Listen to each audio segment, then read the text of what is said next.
Voilà, et mes amis, après une longue interruption due à différentes difficultés que nous avons eu, Monsieur Ababou et moi, on reprend, merci au Maître du Monde, on reprend notre étude ensemble et qui de toute façon durera dans ce monde et dans l'autre monde aussi, même s'il y a des interruptions de temps en temps. Comme je dis toujours, nous sommes des êtres humains, nous ne sommes pas des robots, nous ne sommes pas des machines et c'est tout à fait normal que de temps en temps il puisse y avoir des inconvénients qui nous empêchent de nous réunir, mais l'essentiel est que de toute façon nous avons pris sur nous d'être ensemble pour l'éternité. Et on va aujourd'hui parler d'un sujet délicat et j'avoue que je vais, dans mon introduction, avoir une approche qui sans doute va peut-être choquer énormément de personnes, mais je n'ai pas le choix. Et je vais utiliser des mots un petit peu durs. Et nous allons parler du conflit entre la Russie et l'Ukraine. Je voudrais introduire le sujet avant de passer la parole à notre grand et grand maître, M. Ababou. Introduire le sujet en disant que, excusez-moi de le dire, mais les nazis étaient des enfants de cœur, des petits bébés par rapport aux Ukrainiens. Le pays qui nous a, pendant des siècles, fait le plus de mal était les Ukrainiens. Ils ont massacré des centaines de milliers, voire même des millions de Juifs. Donnons un exemple. Babi Yar, pendant la guerre, la Deuxième Guerre mondiale, en un jour, plus de 30 000 Juifs ont été assassinés. N'oublions pas à Ouman, là où Rabbi Nachman a décidé d'être enterré quand il a appris ce qu'on avait fait, ce que les Ukrainiens avaient fait à la communauté de Ouman. Ils ont décapité, pas tué, décapité, hommes, femmes, enfants, bébés, nourrissons, en quelques heures. Il y a eu en Ukraine des pogroms inimaginables, des massacres inimaginables. Pourquoi je dis que les nazis sont des enfants de cœur? Parce que le nazisme n'a duré que 5 ans. Par contre, les souffrances que les Juifs ont endurées en Ukraine, ça a duré des siècles. Et je tiens à rajouter que dans tous les camps de concentration, ceux qui tuaient les Juifs n'étaient pas les nazis. De temps en temps, ça arrivait. Mais les nazis avaient pris les Ukrainiens et les avaient placés dans les camps de concentration pour torturer, massacrer et tuer les Juifs. Les Ukrainiens sont des antisémites inimaginables au point qu'il y a une blague en yiddish qui dit que les Ukrainiens étaient antisémites avant même la naissance d'Abraham. C'est une blague, bien sûr, mais pour nous faire comprendre, et les Juifs le savent, qu'il n'y a pas un pays qui est aussi anti-juif que l'Ukraine. Et on ne sait pas pourquoi. Bien sûr, il y a d'autres pays, la Pologne, etc. Mais en haut de l'échelle, c'est l'Ukraine. On voit que le monde se comporte d'une manière absolument inacceptable à l'égard de l'Ukraine. Et j'avouerai que nos dirigeants, excusez-moi l'expression, qui sont de véritables ordures, nos dirigeants actuels, que Dieu fasse qu'ils s'en aillent, parce que ce sont véritablement des gens qui font tout pour détruire l'État d'Israël.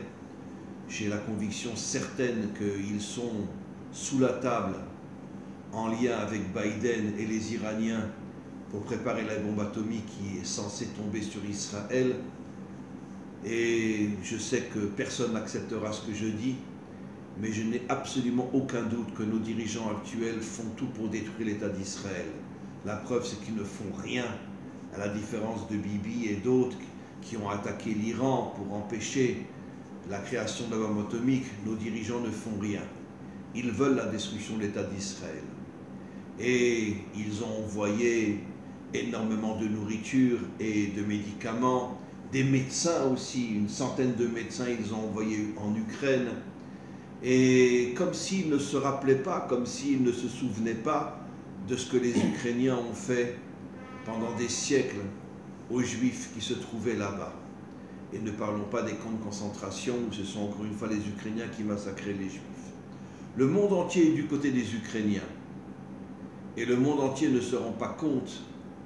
Et je terminerai en disant que je n'ai aucun doute que c'est les dirigeants américains qui sont derrière ce conflit-là. Et vous savez pourquoi?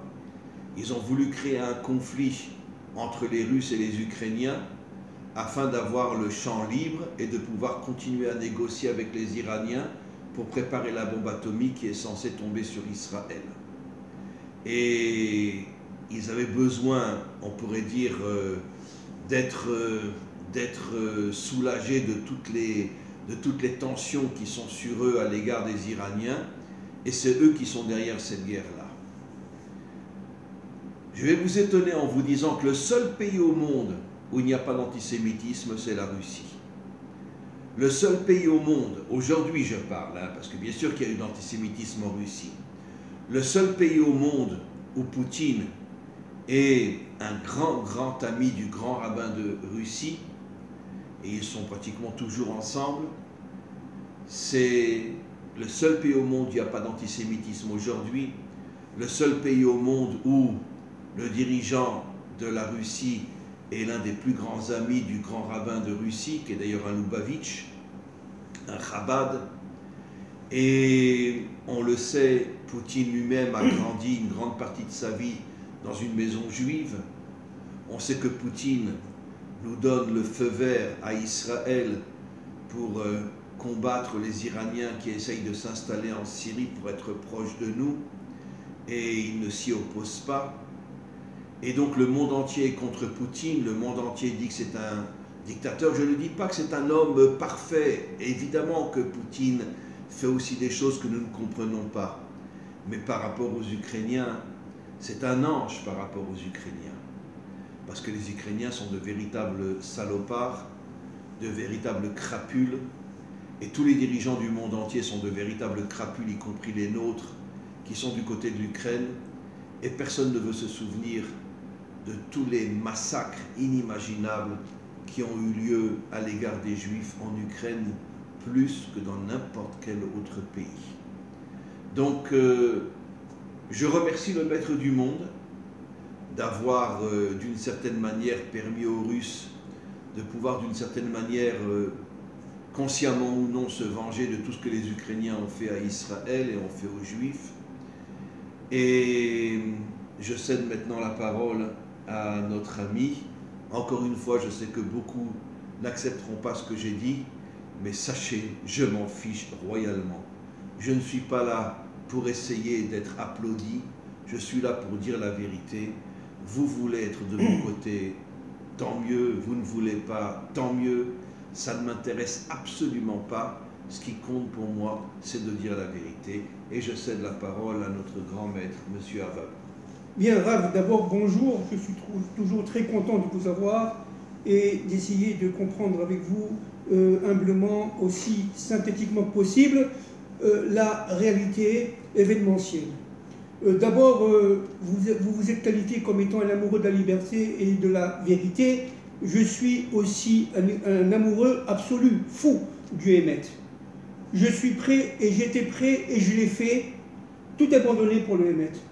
Ce qui m'intéresse, moi, personnellement, c'est la vérité. Hémet, c'est-à-dire du Aleph au Tav, essayer de donner un sens humblement. Exactement. Et essayer de donner un sens du Aleph au Tav, c'est-à-dire de toutes les lettres de l'alphabet, les 22 lettres de l'alphabet hébraïque, dans l'histoire, dans mon histoire individuelle, mais aussi dans l'histoire collective des nations et dans l'histoire d'Israël. C'est ça ma vie, si vous voulez.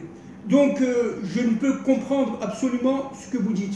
Ceci étant, je voudrais essayer de comprendre avec ma perception personnelle, cette fois-ci, ce qui se passe. Pour cela, il faut remonter, encore une fois, excusez-moi Rav, excusez-moi ceux qui m'écoutent, au temps de Bereshit, au temps de la faute de Damarishon, encore une fois, au temps du serpent, n'est-ce pas? Je répète, le mal est ontologique, c'est-à-dire qu'il a été créé par Hachem, n'est-ce pas, comme il a créé le bien. Et le mal était théoriquement, potentiellement inactif. Il était séparé du bien.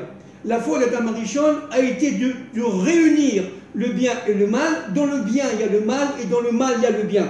Toute l'histoire des civilisations, c'est d'essayer de décanter le mal du bien, de manière à ce que les choses soient réelles. Juste pour confirmer ce que vous dites, les plus grands maîtres d'Israël sont sortis du mal. Rabbi Meir, la famille de César. Rabbi Akiva, un descendant de Sisra. Des grands maîtres à Bnei Brak, qui étaient des descendants de Haman. Shamaya et Aftalion, des descendants de Sanchériv. Les plus grands maîtres d'Israël sont tous le bien qui s'est dévoilé à l'intérieur du mal. Tsipora, avec Istro, avec son père. Son père, le plus grand idolâtre. Ruth, avec Ikron. Avec Ruth du peuple de Moab. Bien sûr. Le pire ennemi d'Israël. Absolument. Et j'en passe. Et j'en passe. Et à l'inverse, derrière le bien, absolument, la belle vitrine, voilà, se cache exactement, un mal absolu. Exactement. Alors donc, je passe la faute. La faute a été, encore une fois, de pénétrer par la femme l'être masculin. Le serpent a pénétré à partir de la femme l'être masculin, de manière à séparer le ciel de la terre, à séparer Israël des nations et à séparer l'homme de la femme. C'était ça le but. Le but du serpent, c'est la séparation pour la domination. De manière à ce que Hachem ne puisse jamais régner dans ce monde-là. C'est ça le but. Je crois qu'il y a un proverbe français qui dit séparer pour mieux régner. Voilà, exactement. La séparation, le manque d'unité permet aux dictateurs de mieux régner. Exactement. Donc, c'est une véritablement constante de toute l'histoire humaine. On ne peut pas comprendre l'histoire des civilisations sans comprendre le problème caché du pouvoir recherché par les élites contre, entre guillemets, les masses. Ça a toujours été comme ça, et ça sera comme ça jusqu'au Mashiach ben David.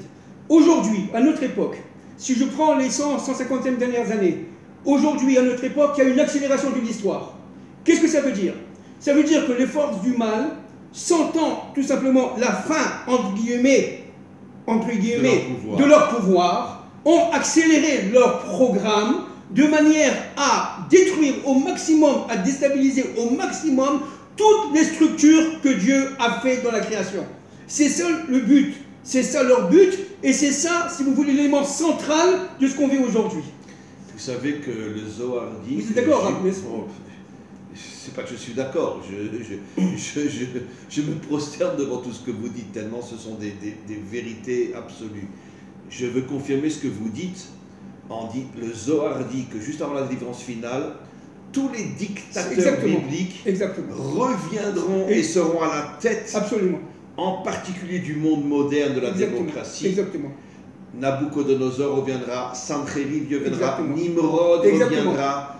Tous les dictateurs prendront la tête de tous les pays juste avant la délivrance finale, dans le but de détruire les peuples, de les affaiblir, de manière à pouvoir les écraser et nous transformer en esclaves et en robots. Absolument. Alors donc, tout à fait d'accord à 1000%, c'est exactement ça. Maintenant, il faut comprendre un point qui est aussi fondamental, c'est que ces élites se cachent, encore une fois, comme vous le dites tout le temps, hein, derrière, si vous voulez, le paravent de la République, de la démocratie, du matérialisme, etc. Ils utilisent tous les moyens. Vous voulez que je vous donne un exemple? Les moyens monétaires, c'est quelque chose que je connais assez bien, très bien même, parce que j'ai des doctorats là-dessus. Hein. Les États-Unis d'Amérique, depuis 1913, la création de la Fed, n'a eu qu'un seul objectif au niveau monétaire. D'accord?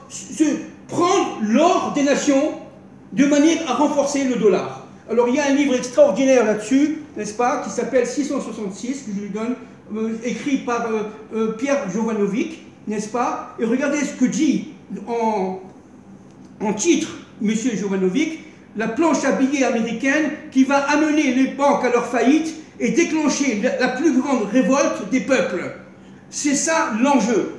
Alors évidemment, c'est vrai au niveau monétaire. Il faut savoir, par exemple, je vous donne un exemple historique, le président Sarkozy a vendu l'or de la France aux Américains.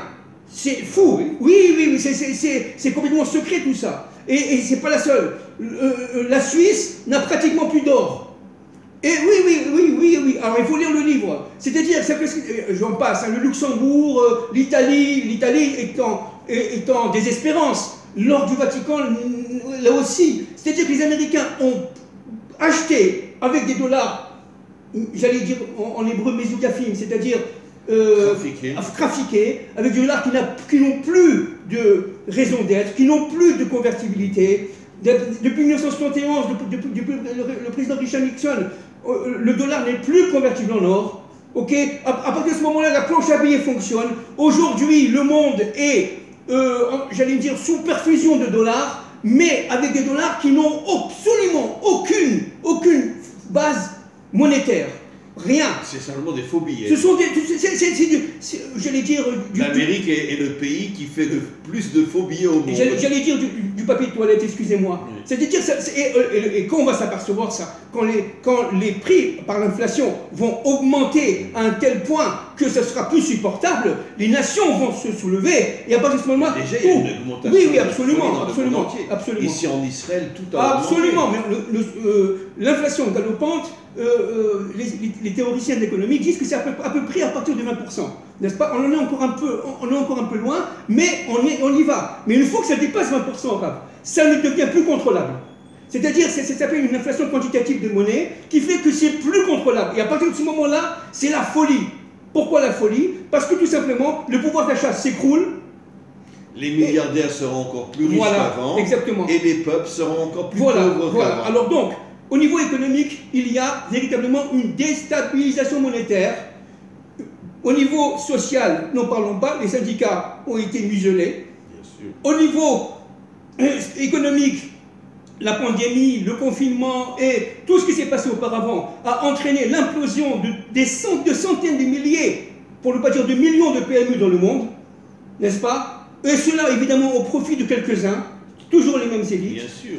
Et surtout, l'être intérieur, la famille, a été atteinte au plus profond d'elle-même par le transgenre, par le transhumanisme. C'est-à-dire, véritablement, le but du serpent, c'est de détruire l'intériorité de l'être. Et comment le détruire? C'est pas difficile. En le coupant de ses ancêtres, en le coupant de son passé, en le coupant de son histoire. C'est pour ça que tous les peuples ont perdu leur identité aujourd'hui. Voilà. Il y a de tels mélanges dans tous les peuples que plus personne ne sait d'où il vient, qui il est, quelle est sa mission. Alors ce sont les forces de Nimrod qui reviennent, n'est-ce pas? Nimrod étant évidemment comme vous dites dans votre jargon, une crapule, mais déguisée en démocrate. C'est-à-dire qu'il avait la pensée unique. Et les plus grandes crapules sont les dirigeants démocrates. Il avait la pensée unique, une pensée unique, carrément, qui était absolument enveloppée de bienfaits. Les gens manquaient de rien, ils vivaient véritablement comme aujourd'hui. D'ailleurs, Rachid dit que Nimrod n'était pas un dictateur, mais un démagogue. Exactement. Il arrivait à séduire les peuples avec un langage complètement mensonger. Les peuples, comme des moutons, le croyaient. Exactement. Et derrière toute cette apparence, il préparait la destruction du monde. Exactement. Il était implacable. Hein? On dit, bon, c'est écrit, n'est-ce pas, évidemment, il y a des midrashim là-dessus. Si quelqu'un un ouvrier cassait une brique de la tour de Babel, il était coupé en morceaux. Il était coupé en morceaux, Rav. C'est-à-dire, véritablement, c'était une dictature implacable, mais seulement cachée. Mais seulement cachée. Et c'est ce qu'on vit aujourd'hui. C'est-à-dire qu'aujourd'hui, nous sommes dans une désinformation complète, totale. Tout est faux. Tout ce qu'on entend est faux. Pour pouvoir comprendre la vérité, il faut creuser, faire des recoupements et se rapprocher de Dieu au maximum pour pouvoir comprendre un tant soit peu ce qui se passe. C'est extrêmement compliqué. D'ailleurs, il y a je crois que c'est dans le Talmud, Maseret Sanhedrin, mais je ne suis pas sûr, Rav, qu'on dit qu'à la fin des temps, en discussion de Gog et Magog, non seulement tout augmentera, mais la vérité sera inexistante, elle sera cachée. Le Hémet ne sera plus ce monde. C'est explicite dans le dernier chapitre de Sanhedrin que tous les prix dans le monde entier augmenteront au point que plus personne ne pourra acheter quoi que ce soit. Et c'est ce qu'on va vivre maintenant au niveau des peuples. C'est ça. Et que la vérité disparaîtra. Exactement. C'est exactement ça. Grâce à la presse. Qui est le plus grand menteur du monde. Mais bien sûr, parce que ce sont des structures qui ont été achetées par ces gens-là, qui n'ont absolument aucune liberté. Moi, je vous dis, je ne donne pas de nom, je connais des journalistes qui m'ont dit véritablement qu'ils ne peuvent pas pousser ni à droite ni à gauche. Ils sont obligés de lire un texte. Ils sont complètement, d'abord ils sont formatés dans les écoles, mais en plus et surtout, c'est que s'ils veulent garder leur place, ils disent exactement ce qu'on leur demande de dire. C'est tout. C'est-à-dire ce sont des instruments. hein, et c'est vrai pour aussi les chefs d'État, etc. C'est-à-dire, véritablement, nous sommes dans un système clos, dans une Égypte universelle, dans une Égypte universelle. Et c'est très intéressant ce que vous dites, parce que la première sortie d'Égypte n'était que celle d'Israël, mais aujourd'hui, l'humanité tout entière s'est transformée en Égypte. D'ailleurs, c'est pas l'Égypte. Mitzrayim veut dire le monde des limites. Des limites. Et la délivrance finale libérera les peuples de toutes ces limites dans lesquelles toutes les forces obscures et sataniques commencent à nous enfermer. Absolument. Alors donc, nous vivons aujourd'hui, depuis déjà, encore une fois, bien 50 ans, un demi-siècle, nous vivons une accélération de la déstructuration, et cela à tous les niveaux, et y compris social, monétaire, médical, à tous les niveaux, de manière à tout simplement devenir une chose, un esclave. Surtout médical, parce que la plus grande mafia du monde, ce sont les trusts pharmaceutiques. Oui. D'ailleurs, il y a une Guémara que personne ne peut comprendre, hein, qu'à la fin des temps de l'histoire, le meilleur des médecins sera jugé par Hachem. Non, la Gemara dit Atov Shebarofim Begeinom. C'est ça. Ça veut dire que le meilleur des médecins sera en enfer. C'est ça. Pourquoi? Parce qu'eux-mêmes sont manipulés par tous les trusts pharmaceutiques qui, en vérité, tuent d'une certaine manière pour pouvoir vendre leurs médicaments, etc. Et vous savez, il est sorti un film récemment avec Lelouch qui s'appelle Goliath. Et je vais vous avouer la vérité, bon, vous savez que je reviens de France, et beaucoup de gens m'ont parlé de ce film-là, et j'ai été le voir à Paris, quand j'étais à Paris. Un film extraordinaire, qui montre toute la crapulerie qui se cache derrière les grands trusts pharmaceutiques, qui font tout pour tuer les gens, ou les rendre malades, afin de pouvoir après vendre leurs médicaments, et aussi éliminer une certaine partie de la population parce qu'il y a trop de monde, etc. C'est Lelouch qui a fait ce film-là, qui est un juif d'ailleurs, mais il s'appelle Goliath, et je conseille à tout le monde d'aller voir ce film-là, surtout ceux qui sont en France. Un film exceptionnel qui montre et qui dévoile véritablement ce qui se cache derrière tous les grands trusts pharmaceutiques. Alors donc, effectivement, on trouve ça aussi dans l'informatique, on trouve ça partout, Rav, on trouve ça partout. Actuellement, nous sommes fichés, évidemment, l'histoire du passeport sanitaire, c'est un moyen. Ils vont y revenir, n'est-ce pas? Ils vont essayer encore une fois. Mais pourquoi ils ont tout arrêté? Pour que le corona revienne plus fort que jamais. D'ailleurs, j'ai vu dans le journal hier qu'ils ont dit, mais je ne les crois pas, qu'il y avait 18 000 nouveaux cas par jour en Israël et que les décrets allaient recommencer. Exactement. C'est ça. Alors pourquoi ils ont tout arrêté? Et pour que le corona reprenne plus fort que jamais. Bien sûr.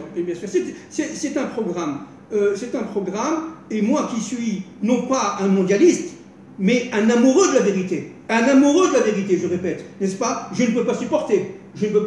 Parce que tout simplement, je vois le monde de la création s'effilocher, se déstabiliser, et en fin de compte, cela va mener le réveil des peuples, le réveil des nations. Les peuples vont se soulever. En France, particulièrement en France, il va y avoir une sorte de révolution française à l'envers, incroyable, redoutable, absolument redoutable.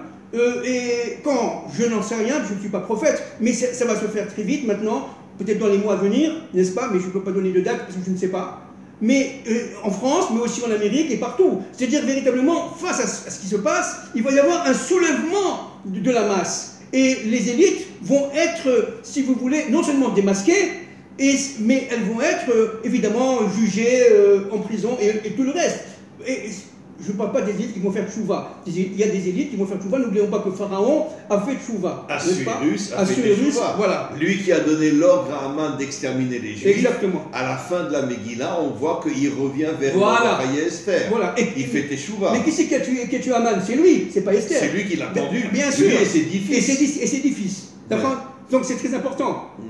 Bon, 10 étant lié, bien entendu, au yud d'en bas, entre parenthèses. Bon, alors donc, ce qui est très important de comprendre, ça c'est fondamental, c'est que la guerre en Ukraine arrive exactement à un point de maturité de ce processus-là n'est-ce pas, de pourrissement du monde. Ça fait partie d'un programme. Ça fait partie, alors, évidemment. Non, répète ce que tu dis, parce que c'est tellement fort, tellement vrai.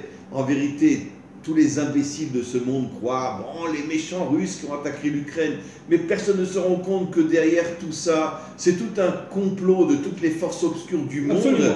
Qui sont toutes ensemble pour, après le corona, une guerre, et va savoir ce qu'il y aura derrière, la déstabilisation du monde. Bien sûr, bien sûr. Alors donc il y a, encore une fois, du fait de la faute d'Adam Arishon, deux plans, on l'a déjà dit, le plan humain et le plan divin. Le plan divin ayant été séparé par la faute du serpent, par la faute de Chava, la faute de Ève, et a été séparé du plan divin, mais le plan divin il est toujours là. C'est-à-dire que moi, ce qui m'intéresse en tant que... Mais la lumière cachée se cache dans le mal. Voilà, exactement. Et en vérité, Hachem, et ça on ne peut pas le comprendre, manipule le mal pour l'amener à la délivrance finale. Exactement, c'est exactement, Rav, c'est exactement ce que j'allais dire.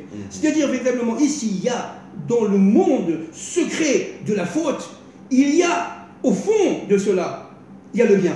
C'est-à-dire qu'il y a la résurrection du bien face aux forces du mal qui, en fin de compte, c'est son extériorité. Donc pour l'instant, ce qu'il faut faire... C'est pour ça que nos maîtres appellent le mal la clipa, absolument, l'écorce, absolument, qui cache le bien qui se trouve en elle.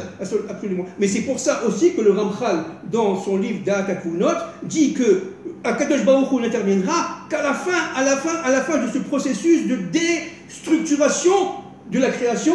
Au bout de tout ça, il interviendra. Pourquoi? Parce que le mal va se révéler. On est on est dans une période maintenant de révélation du mal. Qu'est-ce qui se passe? C'est que l'Ukraine, tout ce que vous avez dit au début, évidemment, c'est ça. Mais l'Ukraine est un point de fixation d'impureté. Un point de fixation d'impureté.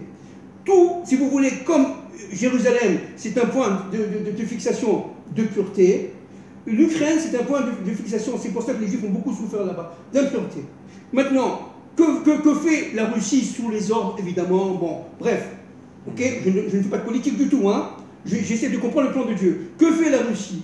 La Russie veut, en fin de compte, provoquer l'éclatement, n'est-ce pas, de cette infection, de manière à tout simplement faire, à partir de l'Ukraine... Vous savez que l'Ukraine est le pays dans le monde aujourd'hui où il y a le plus de partis nazis. Oui, alors c'est pour ça. Alors, encore une fois, l'Ukraine, c'est un point de fixation, d'impureté. Qu'est-ce que ça veut dire? Vous avez la prostitution, malheureusement. Vous avez le trafic d'enfants. Vous avez le trafic de produits pharmaceutiques. Vous avez le trafic de monnaie. Vous avez le trafic de l'or. Vous avez, malheureusement, des groupes nazis, n'est-ce pas? C'est-à-dire que c'est un pays véritablement où, en petit, il y a l'ensemble des forces du mal.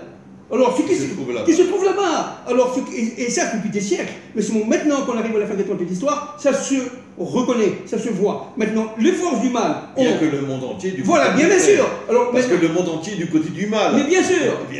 Alors, ce qui se passe, en fait, c'est que par la désinformation, par le mensonge, par les cachotteries, par tout ce manque de professionnalisme des journalistes, d'ailleurs, les journalistes seront jugés. Ils seront jugés parce qu'ils sont en train d'entraîner les peuples vers tout simplement le chaos. Vers le chaos. On va vers le chaos là. Alors qu'est-ce qui se passe en fait par rapport au plan de Dieu? C'est qu'à partir de ce point-là d'Ukraine, n'est-ce pas, Akadosh Baruch Hu va pouvoir toucher l'ensemble des points impurs du monde entier. Vous comprenez, Rav? Parce que qu'est-ce que c'est que la guerre de Gog et Magog? La guerre de Gog et Magog, on va en parler en 2 secondes maintenant, d'une manière extrêmement synthétique. Ce ne sera pas les Russes. Voilà, Gog, c'est les Américains. Alors voilà, je vous explique. Alors je vous explique ce que je peux comprendre. Hein, parce que, vous savez combien de rabbinim en Israël disent que Gog, c'est les Russes? Et ils se trompent complètement. Alors je vous explique. En gros, qu'est-ce qui se passe? La guerre de Gog et Magog, dit le Chafetz Chaim, c'est 3 parties, n'est-ce pas? On l'a déjà dit, mais on le répète, c'est très important. La première partie, c'est 14-18. 14-18, n'est-ce pas? Et toujours derrière les mêmes forces, des élites de cette époque-là. Deuxième partie, 39-45, avec la Shoah et tout ce qui s'est passé, des 20 millions de morts russes, n'oublions pas, 20 millions de morts russes. 50 millions de morts. Oui, sans compter les tziganes, etc., n'est-ce pas? Et en plus de ça, vous avez la troisième partie qui a commencé à notre époque. L'attaque contre Israël. L'attaque contre Israël. Alors, attendez, c'est ça qu'il faut comprendre. Cette troisième partie, elle a deux shlav, elle a 2 étapes. Première étape, c'est une guerre de Gog contre Magog. C'est-à-dire là, il va y avoir les nations, et les nations seulement qui vont se faire la guerre entre elles. Et au bout de cela, Gog va sortir et va se comprendre que tout vient de Jérusalem. Tout vient de... Et la deuxième étape, c'est qu'ils vont foncer sur Jérusalem. C'est-à-dire qu'il va y avoir deux étapes. Pardon. Pour l'instant, nous sommes au début de la fin de la première étape. Vous comprenez? Au début de la fin de la première étape. Vous comprenez ce que je veux dire? Donc, mais ça va très très vite. Donc, ce qui se passe aujourd'hui, c'est un phénomène macrocosmique fondamental avec l'Ukraine. C'est que Dieu est en train, par l'intermédiaire de toutes ses armées, ses forces, etc., d'allumer les points cosmiques à partir d'Ukraine qui sont pourris, négatifs, infectés dans le monde entier. C'est ça que le monde entier du côté de l'Ukraine. Voilà. Parce que le monde entier veut que le mal survive. Voilà, vous avez compris. Parce que, en fin de compte, c'est pour ça que des villes comme New York, Paris, etc., aujourd'hui sont en danger complètement. Pourquoi? Parce que, en fin de compte, en touchant l'Ukraine, on va toucher Paris, on va toucher New York, on va toucher... Et ça, c'est fondamental. C'est pour ça qu'il faut véritablement... Moi, je lance un appel, d'abord, aux Juifs. Soyez vigilants, y compris les Juifs de France, mais pas seulement, les Juifs d'Amérique, etc. Soyez vigilants, parce qu'on va être pris par surprise. Ça va être foudroyant. Ça, c'est une première chose. Une deuxième chose, les non-juifs, les nations... Mais de toute façon, partout où les Juifs ont réussi dans un pays, le pays s'est retourné. C'est ça. Et la preuve, c'est dans la Torah. C'est ça. Les Juifs en Égypte, avant que Pharaon se retourne, avaient un statut inimaginable, et Pharaon s'est retourné contre eux. Où étaient les Juifs où les Juifs vivaient de la meilleure manière possible en Europe avant la Shoah? En Allemagne. Où aujourd'hui les Juifs vivent de la meilleure manière possible? En Amérique. Et l'Amérique va se retourner contre eux et va les exterminer. Mais c'est le rôle de Purim. C'est le saut de Purim de fin des temps, ça, le Rav. Il y aura un Purim de l'universel. C'est-à-dire que les forces d'Esther, elles vont se révéler. Et on est en train de le voir maintenant. Vous comprenez? Et elles vont faire l'inforou. C'est-à-dire qu'elles vont inverser l'ordre des choses. Ce qui paraît extraordinaire deviendra terrible.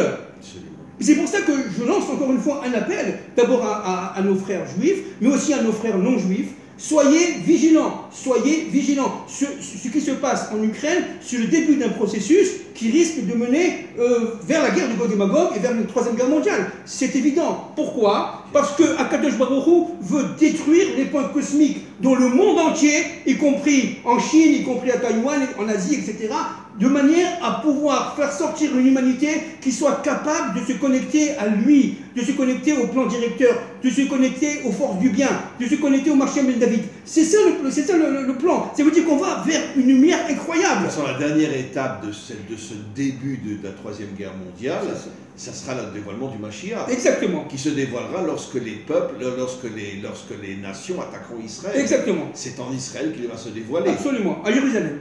À Jérusalem. Donc, il faut comprendre que ces nations-là, aujourd'hui, doivent être sur le qui-vive, n'est-ce pas? Parce qu'il ne s'agit pas du tout d'un combat des bons contre les méchants, du bon dans les westerns, hein, du bon cow-boy contre le méchant indien. Ça, c'est un plan d'un enfant de 4 ans. Je préfère dire le méchant cow-boy contre le gentil. Bien sûr, mais non, mais ce qui est dit. Parce que nous, on nous a tout raconté le contraire. Voilà, c'est ce qui est dit. Ils nous ont dit le contraire pendant des années, n'est-ce pas? Eh bien, il ne s'agit pas de ça.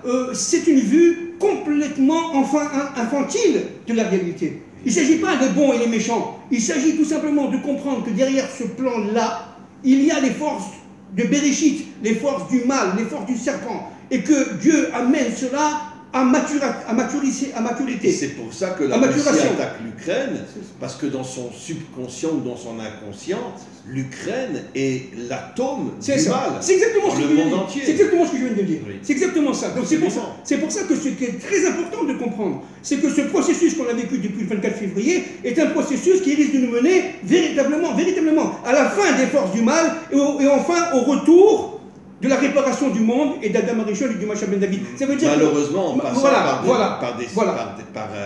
toute une période très dure. Malheureusement, on va passer par une période extrêmement dure, n'est-ce pas? Le Zohar dit que malheureusement, un tiers de l'humanité risque de disparaître, entre parenthèses. Vous êtes d'accord avec moi, Raph? Le Zohar dit 2 tiers. 2 tiers. Ah, 2 tiers, je crois que c'est... Bon, 2 tiers. Et le Talmud aussi dit 2 tiers de l'humanité disparaîtra pendant la guerre de Gog. Voilà. Parce que la guerre de Gog, c'est pas seulement une attaque contre Israël. Bien sûr. C'est en vérité, on se sert d'Israël pour attaquer le monde entier. Voilà, bien sûr. Avec la Chine qui va intervenir. avec la Chine qui va intervenir à la fin, n'est-ce pas? Cet empire du Levant, dont je ne sais pas d'où ça vient, d'ailleurs c'est écrit dans les commentaires du rêve de Daniel, il s'agit véritablement de l'effondrement de la statue de Nabuchodonosor, en fait. Oui. Et c'est ce qu'on va vivre à la fin des temps de l'histoire. Parce que tous ces dictateurs qui sont revenus, qui veulent empêcher Dieu de régner dans son monde, qui veulent empêcher la symbiose entre le ciel et la terre, entre Israël et les nations, entre l'homme et la femme, qui veut tout simplement par le transhumanisme détruire la famille, détruire l'être intérieur, c'est-à-dire véritablement, c'est une horreur. Ce sont, j'allais dire, ce sont des êtres reptiliens qui sont au pouvoir. Vous comprenez? Ce ne sont pas des descendants d'Adam et Ève. Ce ne sont pas des descendants d'Adam et Ève. Je répète, ce ne sont pas des descendants d'Adam Arishon, parce qu'ils ont l'aspect humain, mais ce ne sont pas des descendants d'Adam Arishon. Ce ne sont pas des humains. C'est ça qu'il faut comprendre. Et ça, c'est très important. Et malheureusement, ils sont au pouvoir. Ils sont au pouvoir dans les grandes structures, dans les grandes banques, ils sont partout. Mais seulement dans les élites. Et ils sont cachés. Ils ont caché. Ils se servent des dirigeants comme des instruments, comme des pantins. Et tous les dirigeants sont à la merci de toutes ces forces obscures, sataniques, qui, elles, véritablement dirigent le monde. Absolument. Donc, nous allons donc vers une période extrêmement compliquée, extrêmement difficile, cataclysmique, ça c'est absolument sûr. Le conflit en Ukraine n'est que le début d'un processus qui va faire extrêmement peur. Vraiment, ce qui est très important, Rav, de comprendre, c'est qu'il faut se faire Vékut Hachem. Ça veut dire, bon, si on est juif, de faire Tchouva, c'est-à-dire de revenir vers Hachem avec une émouna, j'allais dire une foi, mais c'est un très bon. Chez les nations aussi, il y a un retour incroyable. Et chez les nations, il y a un retour incroyable, c'est formidable, n'est-ce pas, que ces peuples de la Révolution, n'est-ce pas, se relèvent contre ce qui va se passer. Qu'il y ait véritablement un réveil des peuples, dans la base. Et c'est ça le Mashiach. Le Mashiach, il vient de la base, il vient d'en bas. Mais évidemment. Mitarta. Ish Semar ou Mitarta Gitzma. Voilà. Il vient de tout en bas. Contrairement à tous ces idiots qui pensent que le Mashiach, ça sera un rabbi, un tzaddik, certainement pas. Certainement Ils n'ont rien compris. Ils n'ont rien compris. C'est absolument pas ça. Le Mashiach, c'est un être universel qui fait la réparation des Adam Rishon. Voilà. En un mot, d'une manière tout à fait synthétique. Alors, nous sommes dans une période cruciale, nous sommes dans une période difficile, certainement. Nous entrons dans un combat qui est un combat absolument universel, ontologiquement lié aux forces de Bereshit, c'est-à-dire aux forces de la création. Il ne s'agit pas du tout d'un combat événementiel, disons, de géostratégie, etc. C'est un complot qui descend depuis la nuit des temps, qui n'est pas d'aujourd'hui, qui n'est plus la nuit des temps, mais qui arrive aujourd'hui à sa maturation, à son terme. Et c'est là, et c'est une bonne nouvelle, et c'est ça qui prouve qu'on est arrivé à la fin des temps de l'histoire. C'est là qui prouve qu'on est arrivé à la fin de leur règne, parce que, comme un lion qui est très blessé, eh bien, il est très dangereux. Et ils vont tout faire pour détruire l'ensemble de la planète. Ils vont tout faire.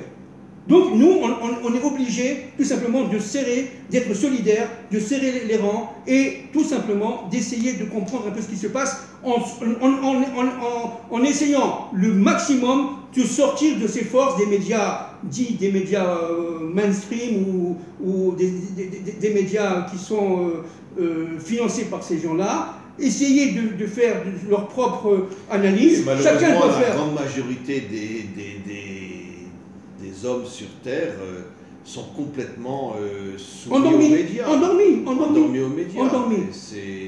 Tout le monde croit les médias, personne ne sait ce qui se cache derrière, et comment elles sont manipulées, etc. Et ça a été pareil pour le corona, maintenant la guerre en Ukraine et en Russie. Et ce n'est pas fini. Le méchant c'est le russe, le gentil c'est l'ukrainien, alors qu'il n'y a pas de plus grande pourriture sur Terre que les Ukrainiens. Et voilà, et tout est à l'envers. On voit vraiment, pour celui qui a un minimum de prise de conscience, que le monde fait tout pour que tout soit à l'envers. Non seulement tout à l'envers, mais l'inversion des valeurs morales. L'inversion des valeurs... Alors que nous, notre maître Manitou n'arrêtait pas de le dire, il faut faire l'union des valeurs morales.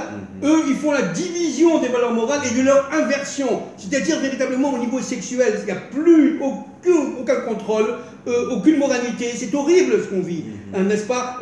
Même en Israël, moi j'ai des professeurs dans les écoles israéliennes qui me disent on parle maintenant ouvertement de transhumanisme à des enfants de 5 ans. Mais je sais, mais, à des enfants de 5 on ans. a introduit aujourd'hui l'homosexualité Voilà. et tous les problèmes sexuels, on les a introduits dans les écoles. Exactement. C'est pas seulement dans les téléphones et dans les appareils qui ont. C'est maintenant, ça devient officiel. Donc, et ça c'est la Rachamim, les maîtres du sol n'arrêtaient pas de le dire à l'époque, il y a 2000 ans, à la fin des temps de l'histoire, non seulement la période de Sodome et Gomorrhe reviendra, non seulement la période du déluge reviendra, non seulement la période de Nimrod avec Babel reviendra, mais elle reviendra avec une force beaucoup plus forte qu'à l'époque.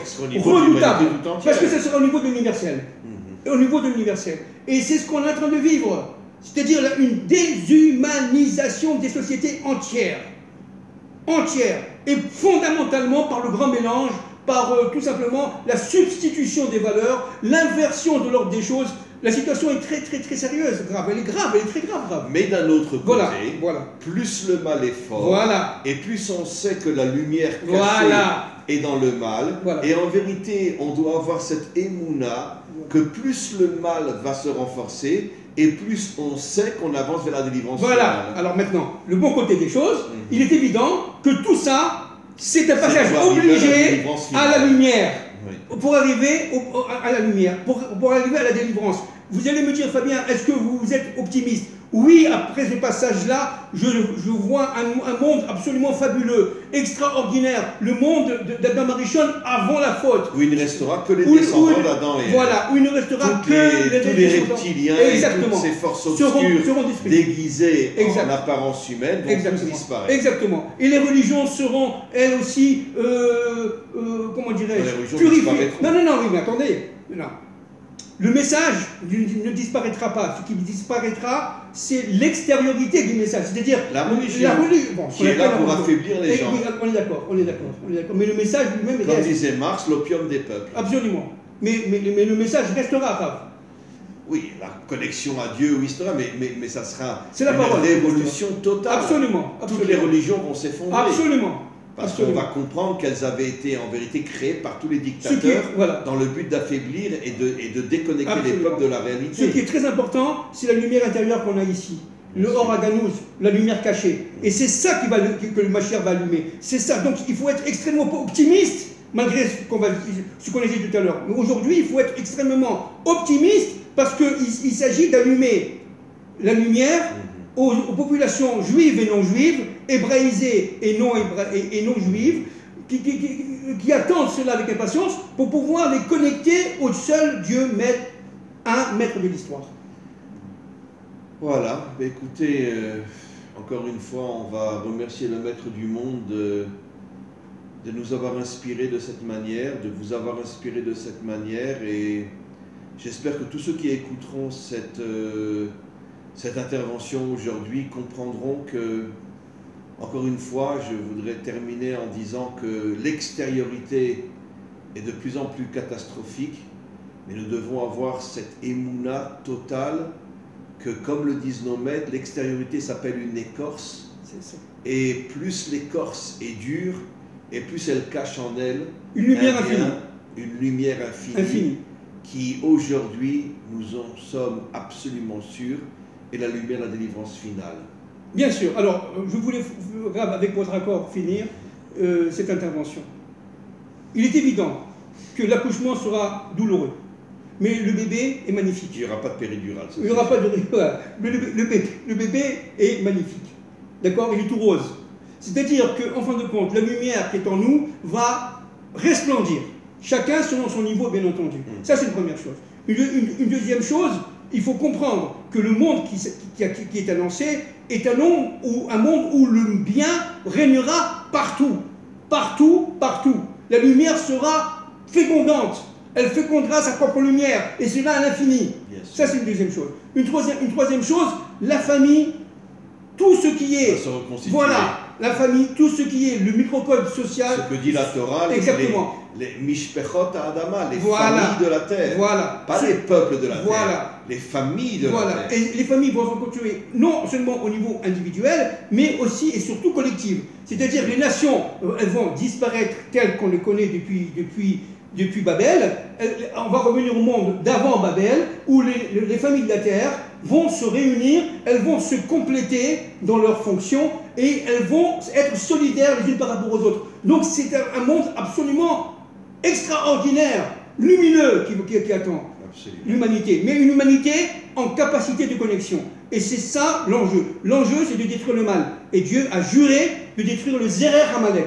Qu'est-ce que c'est que le Zerer Amalek? Jusqu'au souvenir d'Amalek, ça veut dire cette idéologie qui date depuis... Souvenir, c'est l'idéologie. Voilà, depuis le Bereshit jusqu'à aujourd'hui, qui fait que, véritablement, ces forces du mal sont omniprésentes, cachées, et elles s'auto-entretiennent en utilisant les forces du bien. Absolument. Il faut maintenant les séparer et les détruire. Et ça, c'est l'enjeu d'aujourd'hui. Le Mashiach lèvera une armée inimaginable, qui sera d'ailleurs composée plus de non-juifs que de juifs, comme le dit le Zohar. Et on partira en guerre contre toutes ces forces obscures. C'est ça. C'est sûr que ça ne sera pas facile. C'est ça. Mais il n'y a pas le choix. On n'a pas le choix. Il n'y a pas le choix. Hachem ne détruira pas tout seul les forces du mal. Il veut une association entre l'homme et lui. Et si nous n'agissons pas, il n'agira pas non plus. Absolument. Donc ce réveil des peuples est fondamental. On attend ça. On attend la révolution sociale, la révolution de 89, mais au niveau universel cette fois-ci. Au niveau universel. Voilà. Absolument. Merci beaucoup, M. Ababou, et on se retrouve la semaine prochaine. Bezrat Hashem. Bezrat Hashem.